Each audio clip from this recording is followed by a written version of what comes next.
How can I stay young? That's a question many people ask all over the world. All kinds of statistics, all kinds of research has been done on the subject. And it's something that comes up in your mind every so often, especially when you pass another birthday, right? How do you stay young? And the question really is it really good to be young? What are you looking for when you say you want to be young? Is young really a good thing? So this week we have a double parsha, and not always are these two sections in the Torah together. This year they are. We have matot and maseh. Matot means a staff, a stick, and maseh means to journey, to travel. Really, when is his birthday? August 1st. The real birthday.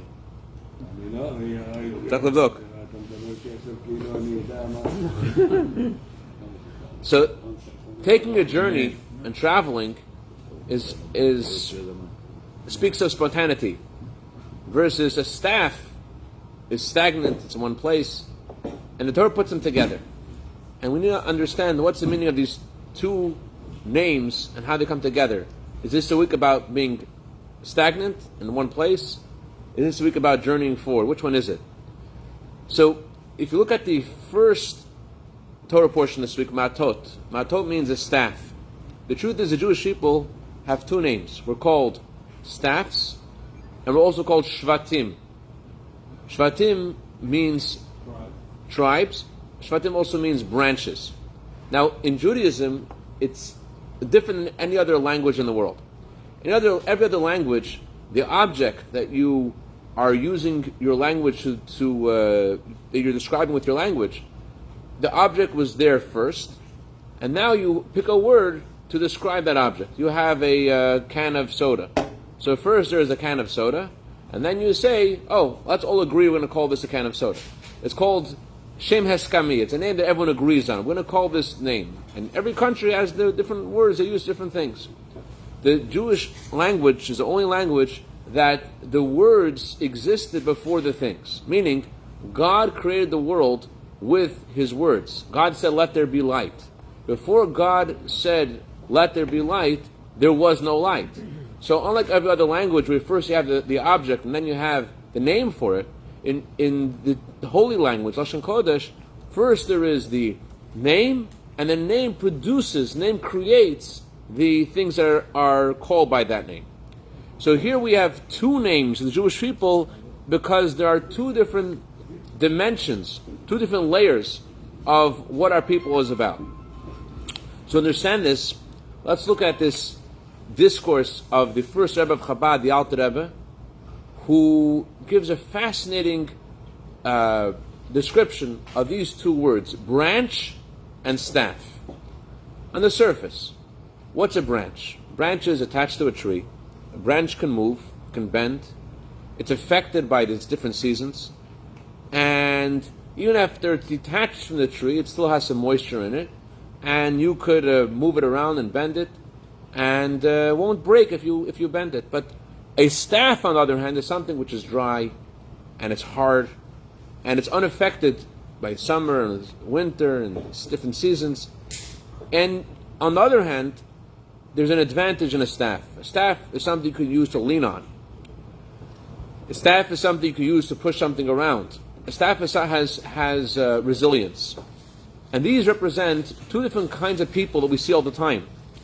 When you're young, you're easily affected by your surroundings. You easily succumb to pressure.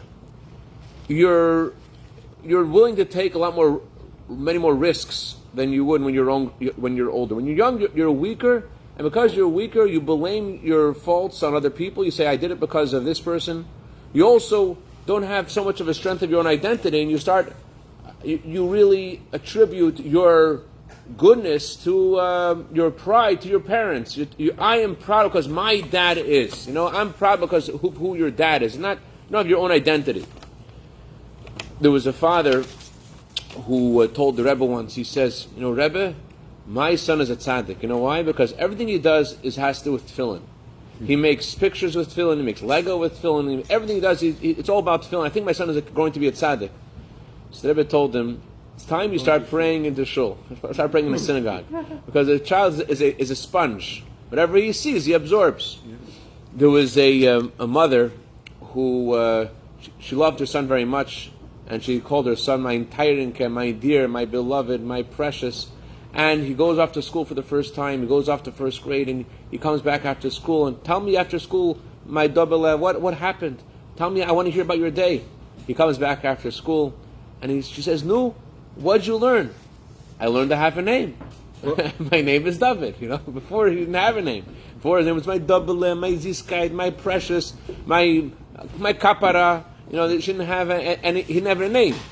Children don't really feel they have their own identity, and it's very important as a child grows older to give them tasks that they can do, so that they can learn to rely on themselves. It's the most amazing feeling, on the one hand, to be able to take responsibility and say, I could do something. It's also the scariest moment, psychologists say, for a person to realize that my actions will affect it's on me, that my actions affect the way things will be.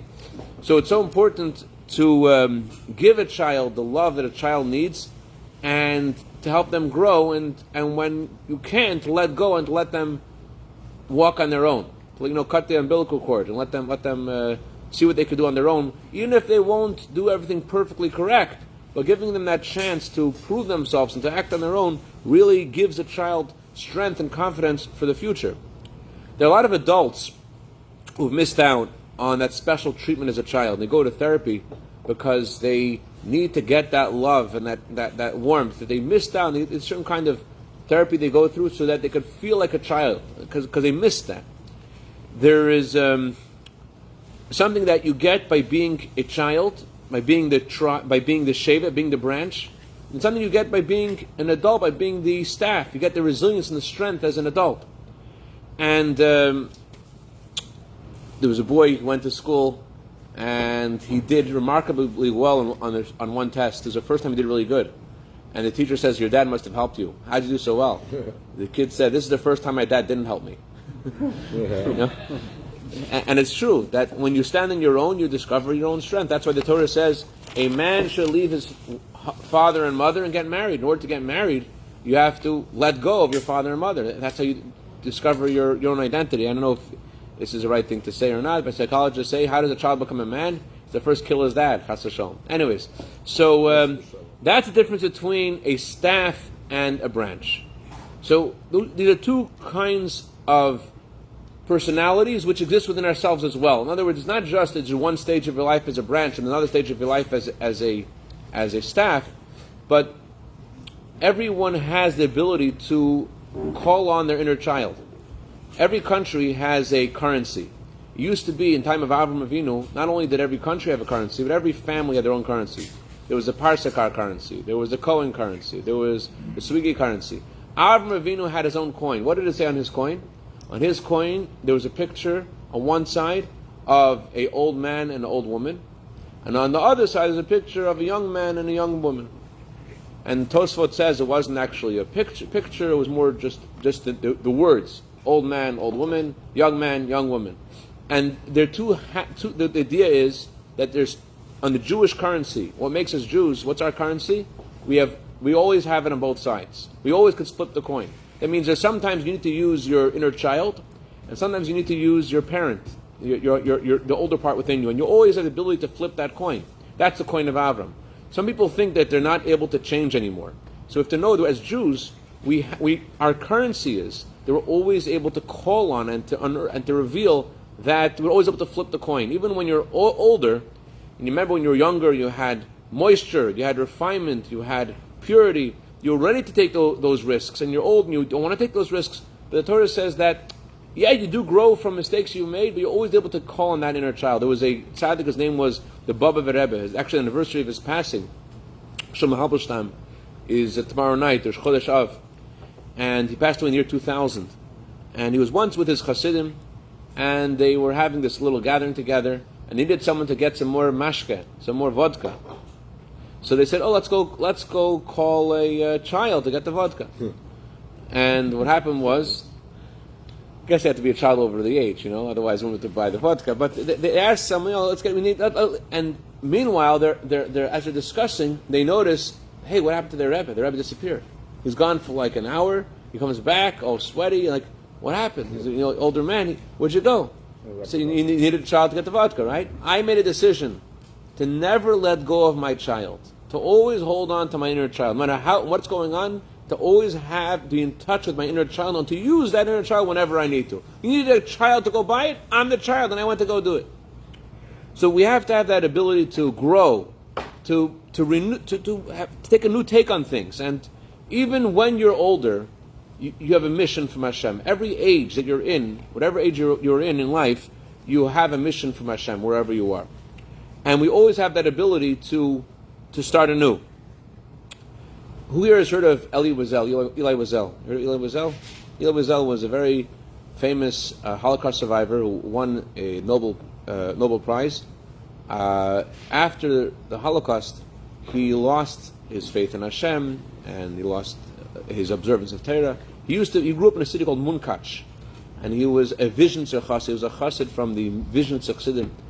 And when he visited the Rebbe the first time, he told the Rebbe, like, I am me, and you can't like really control me. Like you influence a lot of people, but don't try to do anything with me. He told the Rebbe, I'm a Vizhnitzer Chassid. I'm not a Lubavitcher Chassid. So next time he visited the Rebbe, or maybe it wasn't next time, but he visited the Rebbe once for Simchas Torah. Comes Simchas Torah, and the Rebbe says to him, "Oh, I see that a Vizhnitzer Chassid has come to see how things are in Lubavitch."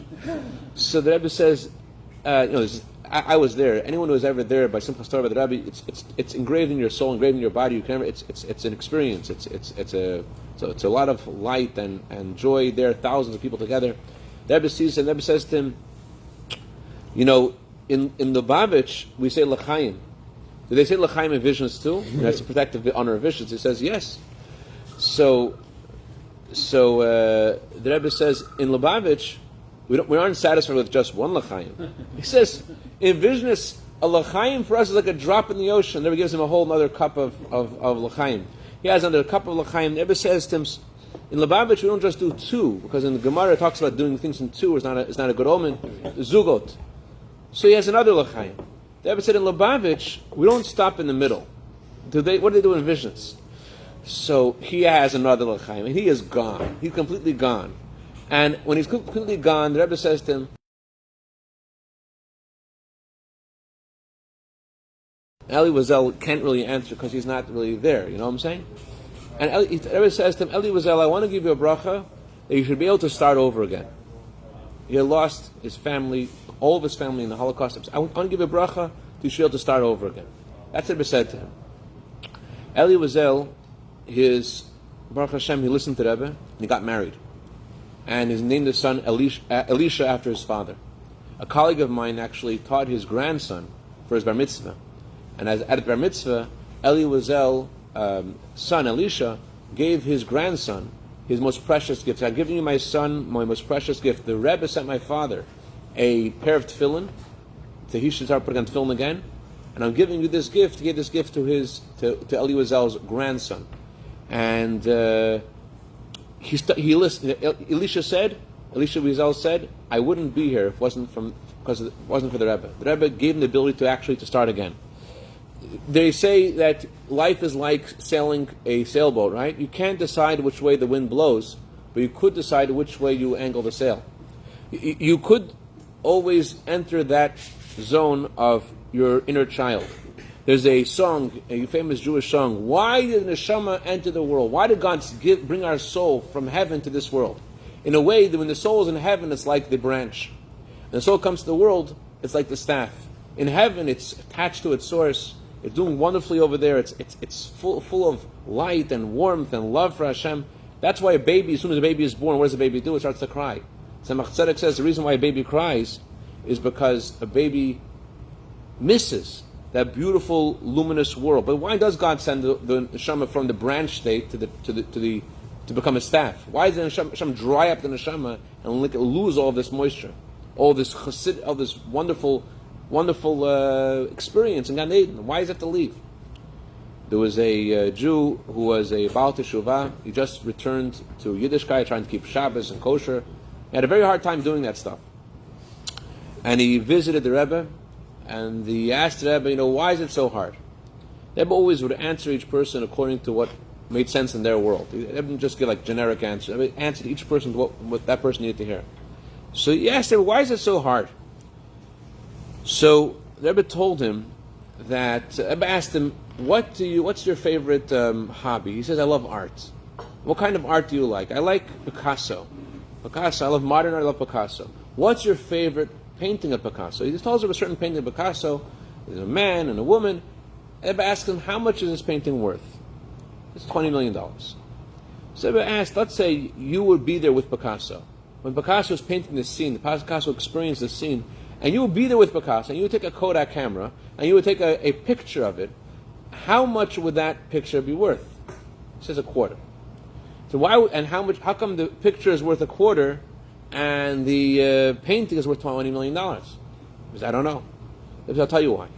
The reason the painting is worth so much is because this person put his heart and his mind, his whole life experience, and he expressed what he saw, which is more perfect, which is more accurate. What's more accurate is, of course, the photo is that more accurate. As great as an artist Picasso is, his painting doesn't come even close to a photograph. And yet the photograph is worth nothing, and his painting is worth so much. You know why? The Rebbe said to him, God has in heaven an infinite amount of angels. He has so many angels. And all these angels to God are worth nothing. They're not important to him. He doesn't care about the angels so much. But he sends his soul into this world to put on tefillin, to keep Shabbos, to keep kosher. When you do those things, you do what God asks you to do in this world, for God, that's like the painting. Because that has the human being struggling back and forth in the physical world, where there's all kinds of things he has to contend with, and still he puts on tefillin, and still he keeps Shabbos, still he keeps kosher. For God, that's the painting. That's worth the $20 million. The angels are, whenever they sing to God, is a perfect song. But they're robots. What God, the camera is a robot. What the reason why this photo is worth nothing is it's automatic. What makes it a valuable, the mitzvahs that we do, is because they come from within a human being with our own struggles, and though we don't do it perfect. And that's the meaning of the staff. The meaning of the staff is that there's something we lose by coming to this world. We don't have the same, but on the other hand, we see less of Hashem in this world. We see more of our neshama. We see more of our inner self in this world. There's a teaching in the Talmud. The Talmud says, if someone told you, I've tried and I haven't been successful, don't believe them. If someone told you, I haven't tried and I have been successful, don't believe them. And someone says, I've tried and I've been successful, believe them. So the Kotzker Rebbe asked a question. He says, we find people who do try and they're not successful. What does it even mean? And he answers, you know what success means? You know what it means? I've tried. You try to do something, and you don't see any result. You try to help somebody. You go to somebody, you say, hey, can you give some tzedakah to help someone get married? And the guy says, no, I'm not going to help you. And you didn't accomplish what you wanted to accomplish. You think you didn't do anything. You think that nothing, that it was worthless. Says the Kotzker Rebbe, it's not worthless. That change that you made in yourself, that you went out to do something, that change you made in you by that effort, that's what's valuable. Okay, so let me tell you the bottom line. Let you go. The bottom line is like this. It's only for you.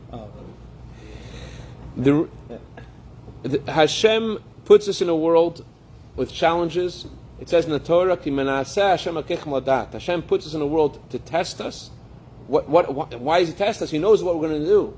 He tests us till we can reveal in ourselves that inner bond with Hashem, to reveal our connection with Hashem. Like a father.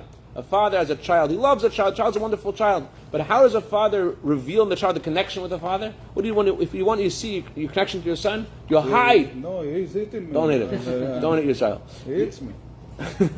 If you want to see a connection to your child, you hide from your child. And you hide, and the child's looking for you. And while he's looking for you, there's different kind of bond, different kind of connection.